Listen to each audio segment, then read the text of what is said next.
क्या आईपीओ है? तो शौर्य जी हमारे साथ मौजूद हैं। शौर्य, हलचल धीरे धीरे बढ़नी शुरू हो रही है आईपीओ मार्केट में।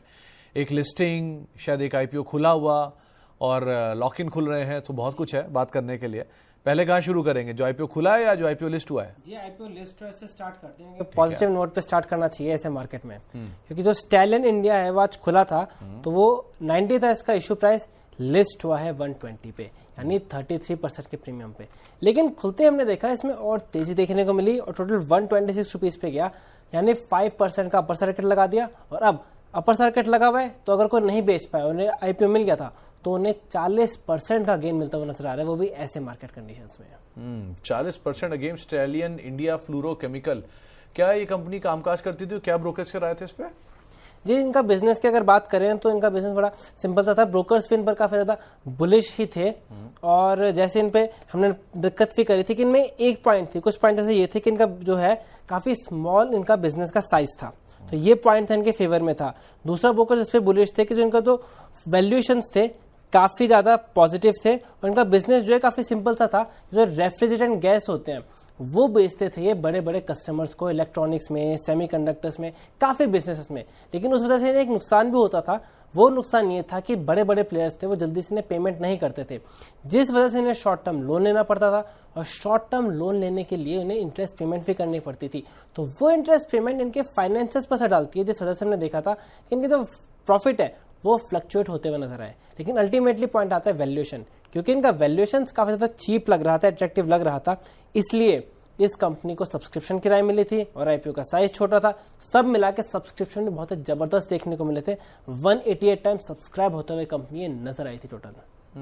तो strong number stallion India fluorochemical में देखने को मिले। सुगंधा, मैं मानता हूं आप चार्ट तो ट्रैक नहीं कर पाओगे इसकी, क्योंकि आज ही लिस्ट हुआ है, लेकिन एक बेसिक आप क्या समझ रहे हो कि 40% के आसपास का गेन अगर किसी को मिल रहा है और इस शेयर में अपर सर्किट लगा है, तो क्या एटलीस्ट कैपिटल निकाले या थोड़ा बना रहे या और गेन की उम्मीद रखे, क्या करे? बिल्कुल सुमित जी, मुझे लग रहा है लिस्टिंग गेन्स अगर हो रहे हैं तो जरूर इसमें प्रॉफिट बुक करना चाहिए, बिकॉज मार्केट्स अभी सेंटिमेंट्स बहुत पॉजिटिव नहीं है। मैंने शो की स्टार्टिंग में भी मेंटेन किया, जब तक 23,420 का लेवल क्लोजिंग बेसिस पे ब्रेक नहीं होता, दोबारा से सेल ऑफ देखने को मिल सकता है, और एक 23,000 का लेवल अगर ब्रेक होता है तो डीप सेल ऑफ भी देखने को मिलेगा। सो बेटर है कि आज अगर आपको गेन्स मिल रहे हैं तो बुक करें और एग्जिट करें। तो अगर गेन मिल रहा है तो बुक करें, कंप्लीट पार्शियल वो आपकी राय, आपकी खुद की इच्छा है, लेकिन एटलीस्ट थोड़ा कैपिटल आप लोग लेकर निकल जाएं, उसमें कोई हार्म नहीं है। शौर्य जी, दूसरा नाम? जी, दूसरा नाम है डेंटा वाटर सॉल्यूशंस, और डेंटा वाटर सॉल्यूशंस का आज दूसरा दिन है, और सब्सक्रिप्शन की बात करें तो काफी एक अच्छा कह सकते हैं पॉजिटिव रिस्पांस देखने को मिल रहा है। 1.5 दिन में टोटल 36 टाइम सब्सक्राइब हो चुका है।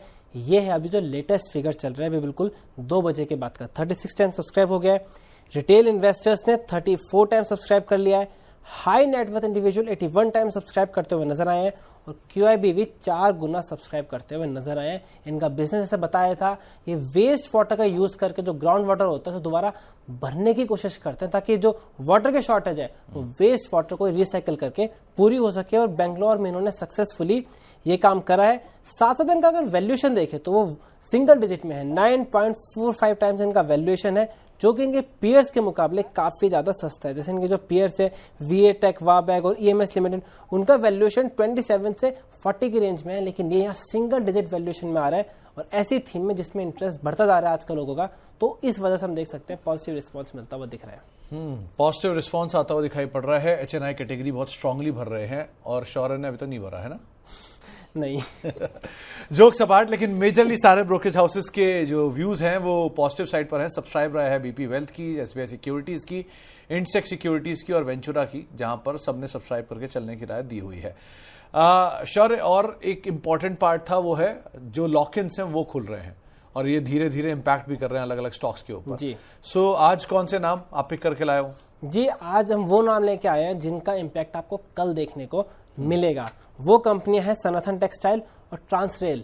ये दो ऐसी कंपनियां जिनका आज आखिरी दिन है, जिसके बाद जो एंकर इन्वेस्टर्स हैं वो 50% अपना स्टेक ऑफलोड कर सकते हैं, यानी अगर वो कल से चाहें तो ऑफलोड करते हुए नजर आएंगे। कल भी हमने आपको 3 कंपनी के बारे में बताया था, जिसमें डैम कैपिटल थी, ममता मशीनरी थी, और आज हमने देखा है उन तीनों ही शेयर में अच्छी खासी गिरावट देखने को मिल रही है। 4 से 5% तीनों शेयर्स गिरते हुए नजर आए हैं। इनफैक्ट कल भी गिरे थे, लेकिन आज फिर से गिर रहे हैं क्योंकि जो इन्वेस्टर्स थे वो फ्री हो गया है। तो कल आप सनातन टेक्सटाइल और ट्रांस रेल लाइटनिंग पर नजर रखिए कि क्या वो भी फिर गिरते हुए नजर आएंगे। जब इन्वेस्टर्स को मौका मिलेगा कि चाहे तब वो निकल सकते हैं। तो सनातन टेक्सटाइल और ट्रांसरेल दोनों आज ही से ही प्रेशर शुरू हो गया। 2.5% नीचे सनातन टेक्सटाइल और 2% के आसपास बिकवाली ट्रांसरेल में भी देखने को मिल रही है। सुगंधा में भी ये एंकर विंडोज खुल रहे हैं अब स्लोली एंड स्टेडली, क्योंकि ऑब्वियसली बात है बहुत स्ट्रॉन्ग आईपीओ हमने लास्ट मंथ में देखे थे। सो अब उनके 30 डे लॉक इन खुलने शुरू हो गए हैं, 90 डे लॉक इन आ रहे हैं, और क्योंकि एक बहुत स्ट्रॉन्ग सब्सक्रिप्शन के नंबर थे, बहुत अच्छी एंकर बुक थी, तो अब उनको मौका मिल रहा है एग्जिट करने का, और यहाँ प्रेशर भी आ रहा है। आप कैसे देख रहे हो इस पूरे इवेंट को? सो सुमित जी, इनफैक्ट हम DIIs ही काफी ज्यादा FIIs को एग्जिट का मौका दे रहे हैं, एंकर इन्वेस्टर्स को एग्जिट का मौका दे रहे हैं। अगर आप पिछले अक्टूबर से देखें तो काफी ज्यादा FIIs की सेलिंग हुई है, बट वहीं DIIs उनको मैच कर रहे हैं। सो ये एक अपॉर्चुनिटी है FIIs के लिए एग्जिट करने की और दोबारा से US शॉर्ट्स में जाने की। So we have to be a bit cautious. यहाँ बहुत ज्यादा मैं बार बार यही मेंटेन कर रही हूँ कि हमें बहुत ज्यादा एग्रेसिव बाइंग नहीं करनी है, इवन दो इट्स IPOs और लिस्टेड कैटेगरी में, ऑलरेडी लिस्टेड कैटेगरी की बात करें, बिकॉज FIIs पैसा निकाल रहे हैं, they are moving to other markets. यहाँ पर ग्रोथ की काफी ज्यादा कंसर्न्स बने हुए हैं। इनफैक्ट टैक्सेशन को लेके भी काफी ज्यादा कंसर्न्स हैं। हमें ये देखना होगा कि FIIs क्यों इंडियन मार्केट्स को छोड़ के जा रहे हैं। आई थिंक बजट में कुछ जरूर एक ऐसे मेजर्स निकल के आएंगे जिससे FIIs वापस आएंगे, बट उससे पहले अभी बहुत ज्यादा एग्जिट है, इस बात को हमें जरूर समझना होगा। और इसी वजह से मेरा ये मानना है कि IPOs में भी और अभी लिस्टेड कैटेगरी में भी बहुत ज्यादा इन्वेस्टमेंट्स को अभी अवॉइड करें। बेटर है कि राइज पर थोड़ा सा एग्जिट लेते रहें, जहां पर भी आपको प्रॉफिट्स हो रहे हैं बेटर है कि उनको बुक करते चले। तो जहां जहां पे अच्छा प्रॉफिट बन रहा है उनमें जगहों से अच्छे प्रॉफिट्स को आप लेते चलें, क्योंकि जो लॉक इन आज आप देख रहे हैं 1 महीने पुराने शेयरों का, वही लॉक इन आपको 1 महीने बाद दिखाई पड़ेगा उन शेयरों का भी जो कि हाल फिलहाल में जिनके IPO खुले हुए हैं या फिर जो लिस्ट होते हुए दिखाई पड़ रहे हैं। सो ये सिचुएशन उनके साथ भी आएगी। तो थोड़ा सा कैपिटल एटलीस्ट आप निकालते रहिए जहां पे आपको बढ़िया गेन हो रहा है। मिसाल तौर पर थोड़ी पहले शौर्य आपको बता भी रहे 40% गेन आज की लिस्टिंग के अंदर आपको मिला है। बहुत बहुत शुक्रिया शौर्य हमारे साथ मौजूद रहने के लिए और आज इस खास सेगमेंट में हमसे बातचीत करने के लिए। तो फिलहाल वाह के IPO में इतना ही। वाह क्या IPO है।